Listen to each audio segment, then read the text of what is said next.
এই মুহূর্তে যে খবর পাওয়ার পরে এই লাইভটা করছি, গতকাল থেকে একটা অডিও ক্লিপ কম বেশি আমরা সবাই শুনতে পেয়েছি সংবাদ মাধ্যমের দৌলতে। যে একটা অডিও ক্লিপ, সেই অডিও ক্লিপ যিনি প্রকাশ করেছেন তিনি কলকাতা পুলিশের কেউ নন, তিনি পশ্চিমবঙ্গ সরকারের কেউ নন। যারাই অডিও ক্লিপ প্রকাশ করছেন তিনি রাজ্য সরকারের কেউ নন, রাজ্য মন্ত্রিসভার কেউ নন, তিনি মন্ত্রী নন, সাংসদ নন, বিধায়ক নন, কেউ নন। তার নাম কুণাল ঘোষ। তিনি একটি অডিও ক্লিপ প্রকাশ করে তিনি বলছেন যে একজন বাম এবং অতি বাম নেতার মধ্যে কথোপকথন হচ্ছে, যে ডাক্তারদের মঞ্চে ভাঙচুর করা হবে এবং তার দায় নাকি তৃণমূল কংগ্রেসের ঘাড়ে যাবে। গতকাল তৃণমূল কংগ্রেসের নেতা কুণাল ঘোষ যখন এই প্রেস কনফারেন্স করেন, তারপর থেকে আমরা বিভিন্ন রকম সূত্র মারফত খবর পাচ্ছিলাম যে আমাদের দু একজন নেতাকে কলকাতা পুলিশ তাদের স্ক্যানারের মধ্যে রেখেছেন, তাদের স্ক্যানের মধ্যে রেখেছেন, তাদের নজরের মধ্যে রেখেছেন। আজকে ঘন্টা দুয়েক আগে আমাদের পার্টির নেতা, সিপিআইএম এর নেতা, ডিওয়াইএফআই এর নেতা কলতান দাশগুপ্ত, যিনি প্রথম থেকে এই আরজি করের আন্দোলনের পাশে আছেন, যিনি প্রথম থেকে অভয়ার বিচারের দাবিতে যে লড়াই, যে আন্দোলন, তার পাশে আছেন, যিনি প্রথম থেকে অভয়ার মা বাবার পাশে গিয়ে দাঁড়িয়েছেন, এখানে গিয়ে তিনি যখন দাঁড়িয়েছেন, তারপরেও যখন তার ওপর বিভিন্ন রকম, আমাদের ওপর, বামপন্থী ছাত্র নেতাদের ওপর, যুব নেতাদের ওপর বিভিন্ন রকমের রাজ্য পুলিশের বিভিন্ন রকমের যখন আঘাত নেমে এসছে, তারপরেও যখন এই লড়াই দমাতে পারছে না রাজ্যের সরকার, তখন প্রথমে লালবাজার আমাদের নেতাদেরকে, আমাদের পার্টির নেতাদেরকে, ছাত্র যুব নেতাদেরকে, এসএফআই ডিওয়াইএফআই নেতাদেরকে লালবাজার নোটিশ দিয়ে ডাকলো এবং শেষে গতকাল যে ক্লিপিংস শোনানো হলো, কুণাল ঘোষ তিনি যে ক্লিপিংস শোনালেন, তার ভিত্তিতে আজকে গ্রেপ্তার করা হলো কাকে? না, কলতান দাশগুপ্তকে। যে কারণে বলছিলাম আপনাদেরকে যে কুণালের অভিযোগের ভিত্তিতে গ্রেপ্তার কলতান দাশগুপ্ত। দেখুন, প্রথম কথা যে আমি যদি তর্কের খাতিরে ধরে নিই, আমরা যদি তর্কের খাতিরে ধরে নিই যে এরকম দুটো কথোপকথন হয়েছে, প্রথম কথা তর্কের খাতিরে, তাহলে এই কথোপকথন রাজ্য পুলিশের কাছে গেল না, এই কথোপকথন সিআইডির কাছে গেল না, এই কথোপকথন লালবাজারের কাছে গেল না, এই দুজনের মধ্যে ফোনের কথা কোনো প্রশাসনিক ব্যক্তি, আমলা কারুর কাছে গেল না। এই কথা সোজাসুজি চলে গেল কুণাল ঘোষের কাছে, যে কুণাল ঘোষ রাজ্য সরকারের কেউ নয়, যে কুণাল ঘোষ রাজ্য সরকারের সাথে কোনো অংশে যুক্ত নয়, যে কুণাল ঘোষ না মন্ত্রী, না সাংসদ, না বিধায়ক, না অন্য কিছু, না কিচ্ছু নয়। এবং তিনি প্রেস কনফারেন্স করবার পরে কলকাতা পুলিশ নাকি একটা সুমোটো মামলা তারা দায়ের করে ফেললো, নিজের থেকে স্বতঃপ্রণোদিত হয়ে একটা মামলা তারা সেখানে দায়ের করে দিল এবং তার পরবর্তী সময়তে সেখানে সিসিটিভি বসানো হলো। দেখুন, সিসিটিভি বসানোটা তাদের প্রেরোগেটিভ, সিসিটিভি তিনি বসাতেই পারেন, রাজ্যের সরকার যেখানে খুশি সিসিটিভি বসাক, তাতে আমাদের কিছু যায় আসে না। কিন্তু কুণাল ঘোষ, যে কুণাল ঘোষকে এই কলকাতা পুলিশ গ্রেপ্তার করেছিল, যে কুণাল ঘোষ সারদার মামলাতে এই কলকাতা পুলিশের হাতে গ্রেপ্তার হলো, যে কুণাল ঘোষ কলকাতা পুলিশের এখনো, মানে সারদা যেহেতু কলকাতা পুলিশের সেই সময় বিধাননগর কমিশনারেটের আন্ডারে যেহেতু সেই সময় তদন্ত হচ্ছিল, যে এসআইটি গঠন করা হয়েছিল, সেই কুণাল ঘোষের সামনে প্রকাশ করা একটা অডিও ক্লিপের ভিত্তিতে আজকে কলতান দাশগুপ্তকে গ্রেপ্তার করলো আজ রাজ্যের পুলিশ। যদিও বা কিছু সংবাদ মাধ্যম বলছে গ্রেপ্তার, কিছু সংবাদ মাধ্যম বলছে তাকে ডিটেন করা হয়েছে, তার সাথে আমাদের আরো একজন পার্টির নেতাকে ডিটেন করা হয়েছে। গোটাটা এখনো ক্লিয়ার নয়। পুলিশ কর্তাদের একটা প্রেস কনফারেন্স করবার কথা ছিল, সেই প্রেস কনফারেন্স এখনো হয়নি। কিন্তু আমাদের কথা হচ্ছে খুব পরিষ্কার, দেখুন, মমতা বন্দ্যোপাধ্যায়ের পুলিশকে আমরা কেউ ভয় পাই না। মমতা বন্দ্যোপাধ্যায়ের পুলিশকে এই পশ্চিমবাংলার কোনো বাচ্চারাও আজকে আর ভয় পায় না।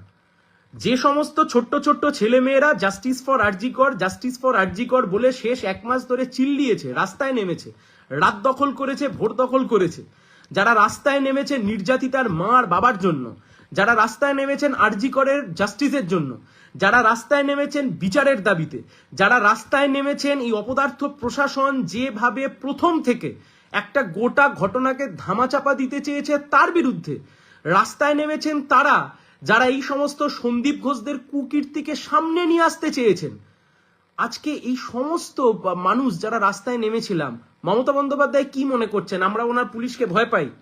মমতা বন্দ্যোপাধ্যায় চিফ মিনিস্টার, আপনি কি ভাবছেন আমরা আপনার পুলিশকে ভয় পাই? এই রাজ্যের বুকে কোনো মানুষ আপনার পুলিশকে আর ভয় পায় না। এই রাজ্যের বাচ্চা বাচ্চা ছেলেমেয়েরা যারা লড়াইটা লড়তে নেমেছিল, যারা রাস্তায় নেমেছিল, তারা আপনার পুলিশ প্রশাসনকে কেউ আর তোয়াক্কা করে না। আমরা প্রত্যেকে ন্যায়ের পক্ষে, আমরা প্রত্যেকে বিচারের পক্ষে। আপনি যদি মনে করেন প্রথমে আপনারা ডাক্তারবাবুদেরকে নোটিশ পাঠিয়ে ডাকছিলেন লালবাজারে, ধমক খাওয়ার পরে এখন আর ডাকছেন না। আপনারা যদি মনে করেন যে যারা লড়াই করছেন, যারা আন্দোলন করছেন তাদেরকে আপনারা নোটিশ দিয়ে ডেকে জেলে পুরবেন, আপনারা যদি মনে করেন এই সমস্ত ভুয়ো অডিও ক্লিপিংস আজকের দিনে এআই এর মাধ্যমে, আর্টিফিশিয়াল ইন্টেলিজেন্সের মাধ্যমে একটা ক্লিপিংস বানানো 2 মিনিটের কাজ, তার জন্য খুব বড় কিছু ব্যক্তি লাগে না। তৃণমূল তো এই সমস্ত আইপ্যাক নামক কোম্পানির সাথে গাঁটছাড়া বেঁধে বসে আছে। এইসব কতক্ষণ সময় লাগে? 2 মিনিট 3 মিনিট সময় লাগে। দেখুন, সেটাও বিষয় না। আজকে শুধুমাত্র একটা আন্দোলনকে ভাঙবার জন্য রাজ্যের সরকার এতটা তৎপর হয়ে উঠেছে, রাজ্যের সরকার আজকে এতটা আগ্রাসী মনোভাব নিয়েছে যে যারা লড়ছে, যারা আন্দোলন করছে, আপনারা আজকে তাদেরকে জেলে পড়বার চেষ্টা করছেন। ভুল করছেন মাননীয়া, খুব বড় রকমের ভুল করছেন আপনার, এবং এর ফল আপনাকে কিন্তু ভুগতে হবে। এর ফল আপনাকে ভুগতে হবে, তার কারণ আপনি জেনে রাখবেন আপনার ইগো হার্ট হয়েছে। রাজ্যের মুখ্যমন্ত্রীর কোনো সাগরেদরা যদি লাইভ দেখেন, আমি নিশ্চিত আপনাদের কোনো না কোনো স্পোক্স পার্সন দেখবেন, আমি নিশ্চিত তৃণমূল কংগ্রেসের নেতা মন্ত্রী কেউ না কেউ এই লাইভ দেখবেন। আপনাদের উদ্দেশ্যে বলছি, আপনারা যদি মনে করে থাকেন এইভাবে একটা লড়াইকে, এইভাবে একটা আন্দোলনকে দমানো যাবে, আপনারা যদি মনে করে থাকেন যে এইভাবে একটা লড়াইকে আপনারা দমিয়ে দিতে পারবেন, আপনারা খুব ভুল ভাবছেন, খুব ভুল ভাবছেন। মুখ্যমন্ত্রীর ইগো হার্ট হয়েছে, তার কারণ ডাক্তারবাবুরা বলেছিলেন যে আমরা লাইভ স্ট্রিমিং এর পক্ষে, আমরা যে মিটিংটা করব সেখানে লাইভ স্ট্রিমিং করতে হবে, এবং মুখ্যমন্ত্রী বলেছেন কোনো রকমের কোনো লাইভ স্ট্রিমিং করা যাবে না। মুখ্যমন্ত্রী 2 ঘন্টা নাকি একা একা বসেছিলেন। ফলে খুব স্বাভাবিকভাবেই মমতা বন্দ্যোপাধ্যায়, রাজ্যের মুখ্যমন্ত্রী, রাজ্যের পুলিশ মন্ত্রী, রাজ্যের স্বাস্থ্যমন্ত্রী, এনার ইগো হার্ট হয়েছে।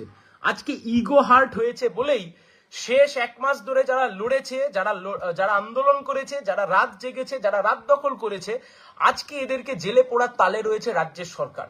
তাই আমাদের কথা খুব স্পষ্টভাবে আমরা যে কথা বলতে চাই, দেখুন সুপ্রিম কোর্ট খুব নির্দিষ্টভাবে বলে দিয়েছিলেন যে রাজ্যের প্রশাসন কোনো অনৈতিকভাবে কোনো আন্দোলনকে বন্ধ করতে পারবেন না। সেইখানে যখন কোনো রকমের কোনো আন্দোলনকে এরা বন্ধ করতে পারছিল না, তখন এরা বাইপাস করে একটা অডিও ক্লিপকে সামনে নিয়ে আসলো। সেই অডিও ক্লিপের ভিত্তিতে পুলিশ মামলা রুজু করলো, সেই মামলার ভিত্তিতে কলতান দাশগুপ্ত গ্রেপ্তার হলো। আজকে পুলিশকে উত্তর দিতে হবে যে পুলিশের কাছে অডিও ক্লিপিংস গেল না, কিন্তু কুণাল ঘোষের কাছে অডিও ক্লিপিংস চলে গেল কিভাবে? কুণাল ঘোষ কি রাজ্যের সরকারের কেউ? কুণাল ঘোষ রাজ্যের পুলিশ মন্ত্রী? কুণাল ঘোষ লালবাজারের কোন কর্তা? কুণাল ঘোষ কোন হনু? কুণাল ঘোষ কোন আমলা? কুণাল ঘোষ এই রাজ্যের সরকারের কে? কুণাল ঘোষ কোন জনপ্রতিনিধি? কুণাল ঘোষ কোন জনপ্রতিনিধি নন, বরং একটা জেল খাটা আসামি, যাকে কলকাতা পুলিশ গ্রেপ্তার করেছিল এসআইটির মাধ্যমে। আজকে এমন জায়গায় গিয়ে আমরা দাঁড়িয়েছি, আন্দোলন করলে জেল খাটতে হবে, আন্দোলন করলে এরকম ভাবে কনস্পিরেসি করা হবে, কনস্পিরেসি করে তাদেরকে জেল খাটতে হবে। আগুন নিয়ে খেলবার চেষ্টা করছে আজকে রাজ্যের সরকার। আমরা গতকাল থেকে শুনছিলাম আমাদের 3 জন 4 জন 5 জন নেতাকে কলকাতা পুলিশ নাকি র্যাডারের মধ্যে রেখেছেন। সেই র্যাডারের মধ্যে রাখবার পরে আজকে সকালবেলা কলতানদাকে গ্রেপ্তার করা হলো। আরজিকর যখন ভাঙচুর করা হলো তখন কলকাতা পুলিশের কাছে খবর ছিল না, কলকাতা পুলিশের কাছে কোনো কনভারসেশন ইন্টারসেপ্ট হয়নি। সেই সময়তে যখন আরজিকর ভাঙচুর করা হলো, যেখানে ঘটনাটা ঘটেছে সেটা যখন ভাঙচুর করা হলো কলকাতা পুলিশের কাছে, তখন কোনো রকমের কোনো খবর গেল না, কলকাতা পুলিশের কাছে তখন কোনো রকমের কোনো ইনপুট গেল না। যে সময়তে আরজিকর ভাঙচুর করা হলো সেই সময়তে কলকাতা পুলিশ গোটা জায়গা থেকে কার্যত সাইডে চলে গেলেন। যে সময়তে আরজিকর ভাঙচুর করা হলো সেই সময়তে কলকাতা পুলিশকে খুঁজে পাওয়া গেল না। যে সময়তে আরজিকর ভাঙচুর করা হলো সেই সময়তে কলকাতা পুলিশের একজন কর্তাকে ওখানে খুঁজে পাওয়া গেল না। লোকজন আনন্দের সাথে ঢুকলো, সেটাকে ক্রাইম সিনের আশপাশ পুরো ভেঙে তছনছ করে দিয়ে চলে গেল। আর আজকে কুণাল ঘোষ নাকি অডিও ক্লিপিংস খুঁজে পাচ্ছেন যে আন্দোলন মঞ্চে ভাঙচুর করা হবে, আন্দোলন মঞ্চে ভাঙচুর করবার পরে সেখানে নাকি তৃণমূলের ঘাড়ে দোষ চাপানো হবে। নৈহাটিতে অরাজনৈতিক মিছিল, রাজনৈতিক মিছিল নয়, অরাজনৈতিক মিছিল, নৈহাটিতে অরাজনৈতিক মিছিলের ওপর আক্রমণ করেছে এই তৃণমূল কংগ্রেস। কোচবিহারে যখন রাস্তার ওপরে সাধারণ মানুষ নেমে এসে ধর্ষণের বিরুদ্ধে পেইন্টিং করছেন, সেই সময়তে সেই পেইন্টিং এর ওপর জল ঢেলে দিয়েছে, মারধর করেছে তৃণমূল কংগ্রেস। আমাদের রাজ্যের আন্দোলনকে টুটি টিপে মারতে চাইছে তৃণমূল কংগ্রেস। সোনারপুর দক্ষিণে তৃণমূলের বিধায়ক লাভলি মৈত্র হুমকি দিয়েছিলেন 2024 সালের মধ্যে, সুজন চক্রবর্তী, সায়ন ব্যানার্জি, তোমাদের বিরুদ্ধে বদলা নেওয়া হবে। যারা বিকেল বেলায় করে আন্দোলনে নামছে, মুখে এরা পাউডার মেখে আন্দোলনে নামছে, কারণ এদের নাকি কোনো কাজ নেই, তাদের পরিচয় ছিল তৃণমূল কংগ্রেস। অশোকনগরে কাউন্সিলরের ডান হাত নাকি কোন কাউন্সিলর বলেছিলেন কোন মা বোনেরা যদি নাকি রাত দখল করতে যায় তাহলে সেই মা বোনের ছবি বিকৃত করে তার দরজার সামনে টাঙিয়ে দেওয়া হবে। তার একটাই পরিচয় ছিল, সে ছিল তৃণমূল কংগ্রেস। ক্যানিং এর বিধায়ক, তিনি হুমকি দিয়েছিলেন কেউ যাতে না রাত দখল করতে যায়, তার একটাই পরিচয় ছিল, তিনি তৃণমূল কংগ্রেসের বিধায়ক। কোন ক্ষেত্রে পুলিশ ব্যবস্থা গ্রহণ করেছে? আমার পাশেই সিজার লিস্ট রয়েছে, আমার এই ঘটনাক্রমে দেখছিলাম, এই হচ্ছে সিজার লিস্ট। আমি নিজে কমপ্লেন করেছিলাম, লাভলি মৈত্রের বিরুদ্ধে আমি নিজে কমপ্লেন করেছিলাম। এই সিজার লিস্ট পেন ড্রাইভ দিয়ে এসেছি। কোন ব্যবস্থা নিয়েছে সোনারপুর পুলিশ? কোন ব্যবস্থা নিয়েছে রাজ্য পুলিশ? পরেশরাম দাস নাকি পরেশরাম বাবু, ক্যানিং এর বিধায়ক, কোন ব্যবস্থা গ্রহণ করেছে কলকাতা রাজ্য পুলিশ? কোচবিহারে তৃণমূল কংগ্রেসের বিরুদ্ধে কোন ব্যবস্থা গ্রহণ করেছে? খোঁজ নিয়ে দেখুন। নৈহাটির ঘটনাতে, নৈহাটিতে যে মিছিলের ওপর আক্রমণ করা হয়েছিল তার উপরে কোনো সুমোটো অ্যাকশন নিয়েছে কিনা পুলিশ, আপনি দেখবেন কিচ্ছু করা হয়নি। অভিযোগ যেখানে যেখানে তৃণমূল কংগ্রেসের নেতাদের বিরুদ্ধে, অভিযোগ যেখানে যেখানে তৃণমূলের নেতা মন্ত্রীদের বিরুদ্ধে, সেখানে পুলিশ ঠুটো জগন্নাথ হয়ে বসে থাকে। আর অন্যদিকে যখন কোনো বিরোধী কারোর বিরুদ্ধে কোনো অভিযোগ আসে, সে এক কুণাল ঘোষের মতো লোক, একটা চুরির আসামি, জেল খেটে আসা আসামি, প্রিজন ম্যান বাজানো লোক, একটা সারদার টাকা 9-6তে অভিযুক্ত, তৃণমূলের সরকার যাকে জেলে পুড়েছিল, সে এসে কোনো একটা অডিও ক্লিপিং শোনালো, আর রাজ্য পুলিশ নাকি তড়িঘড়ি করে কলতান দাশগুপ্তকে গ্রেপ্তার করে নিয়ে চলে গেল। মমতা বন্দ্যোপাধ্যায়, আপনি বুঝতে পারছেন না, বা আপনাকে যারা পরিচালনা করছে তারা আপনাকে হয়তো বোঝাচ্ছেন না যে স্বৈরাচারের পরিণতি বড় করুণ হয়। সে স্বৈরাচারের রং যাই হোক, সবুজ হোক, গেরুয়া হোক, গোটা বিশ্বের বুকে হিটলার হোক, মুসলিনি হোক, যেই হোক, আপনি স্বৈরাচারের পথ নিচ্ছেন। আপনার কিন্তু প্রশাসনের যখন শেষের দিক আসবে, যখন সেই সময়তে আপনারা অবতীর্ণ হবেন, সে সময় আপনাদের জন্য সুখকর হবে না। তার কারণ আপনারা যুদ্ধ ঘোষণা করছেন, রাজ্যের সরকার জেহাদ ঘোষণা করছে মানুষের বিরুদ্ধে, রাজ্যের সরকার যুদ্ধ ঘোষণা করছে মানুষের বিরুদ্ধে, রাজ্যের সরকার জেহাদ ঘোষণা করছে মানুষের বিরুদ্ধে, রাজ্যের সরকার ডাক্তারবাবুদের সাথে সাধারণ মানুষকে ভিড়িয়ে লড়াই লাগানোর চেষ্টা করছে। রাজ্যের সরকার খুব নির্দিষ্টভাবে পক্ষ নিয়ে, ওই সন্দীপ ঘোষদের পক্ষ নিয়ে রাজ্যের সরকার খুব নির্দিষ্টভাবে ডাক্তারবাবুদের সাথে সমাজের বাকি মানুষকে ভিড়িয়ে দেওয়ার চেষ্টা করছেন।